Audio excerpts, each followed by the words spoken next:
Hello, and welcome to my channel, or welcome back to my channel. Today we are going to be talking about the unsolved murder of Ken Rex McElroy. McElroy was born in 1934, the 15th of 16 children born to a poor migrant tenant farming couple named Tony and Mabel McElroy, who had moved between Kansas and the Ozarks before settling outside of Skidmore. He dropped out of school at age 15 in the 8th grade and quickly established a local reputation as a cattle rustler, small-time thief, and womanizer. For more than 2 decades, McElroy was suspected of being involved in theft of grain, gasoline, alcohol, antiques, and livestock.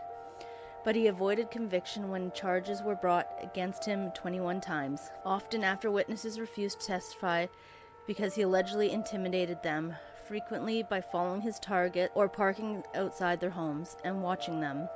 He was represented by defense attorney Richard Gene McFadden of Gallatin, Missouri. McElroy fathered more than 10 children with different women. He met his wife Trina McLeod when she was 12 years old and in 8th grade. He raped McLeod repeatedly, also burning her house down and shooting the family dog before her parents relented and agreed to their marriage. She became pregnant when she was 14, dropped out of school in 9th grade, and went to live with McElroy and his second wife Alice. McElroy divorced Alice and married Trina in order to escape charges of statutory rape, to which she was the only witness. 16 days after Trina gave birth, both she and Alice fled to Trina's mother's and stepfather's house. According to court records, McElroy tracked them down and brought them back. He then returned to Trina's parents' home when they were away and once again shot the family dog and burned the house down. Based on Trina's story, McElroy was indicted in June 1973 for arson, assault, and statutory rape.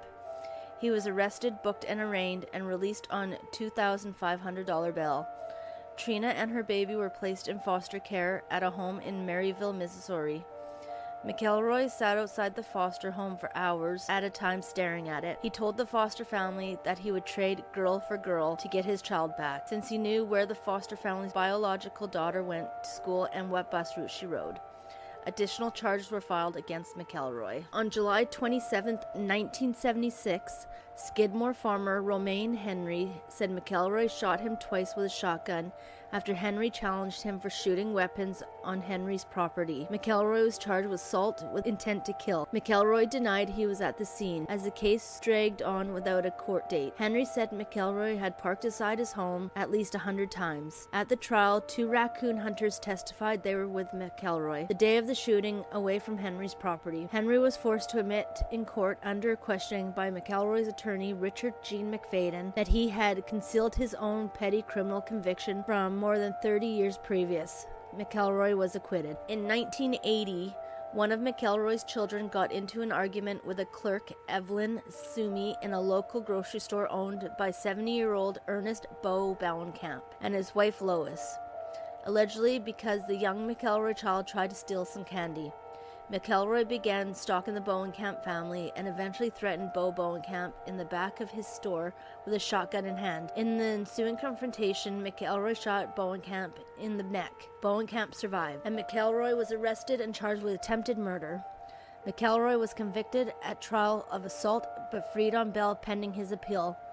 Immediately after being released at a post-trial hearing, McElroy went to the D&G Tavern, a local bar, with an M1 Garand rifle with a bayonet attached, and made graphic threats about what he would do to Bo Bauenkamp. This led to several patrons deciding to see what they could legally do to prevent McElroy from harming anyone else. Nottoway County Sheriff Dan Estes suggested they form a neighborhood watch. McElroy's appeal hearing was again delayed. On the morning of July 10, 1981, townspeople met at the Legion Hall in the center of town with Sheriff Estes to discuss how to protect themselves. During the meeting, McElroy arrived at the D&G Tavern with Trina.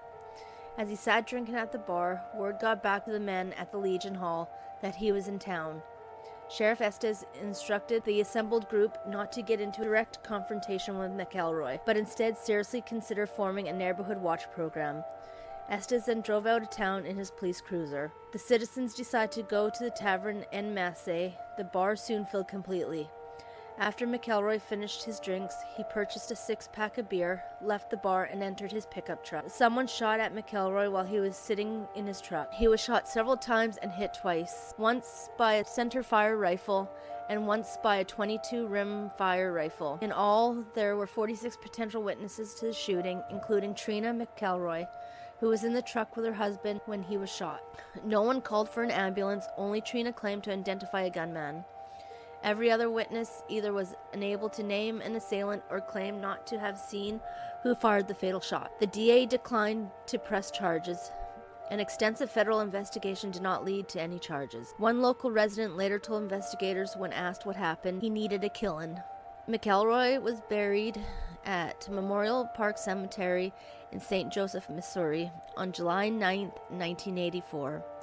Trina McElroy filed a $5 million wrongful death lawsuit against the town of Skidmore, County of Nottoway, Sheriff Dan Estes, Steve Peters, Mayor of Skidmore, and Dale Clement, whom Trina accused of being the shooter, but who was never charged. The case was later settled out of court by all parties for $17,600, with no one admitting guilt for the stated reason of avoiding costly legal fees should the suit proceed. Trina remarried and moved to Lebanon, Missouri, where she died of cancer on her 55th birthday on January 24th, 2012. That's probably what's caught our attention on the case. It seized international attention from the onslaught, and the story spread like wildfire, viral in a way that we only really see today. There have been books on this case, an episode of 60 Minutes, internet sleuths, and more recently, a docuseries called No One Saw a Thing, all profiled the case. And through it all, Skidmore has remained quiet. It looks like they will always remain quiet. Thank you for listening. If you like this type of content, please consider subscribing and liking my channel, and I will see you on the next one.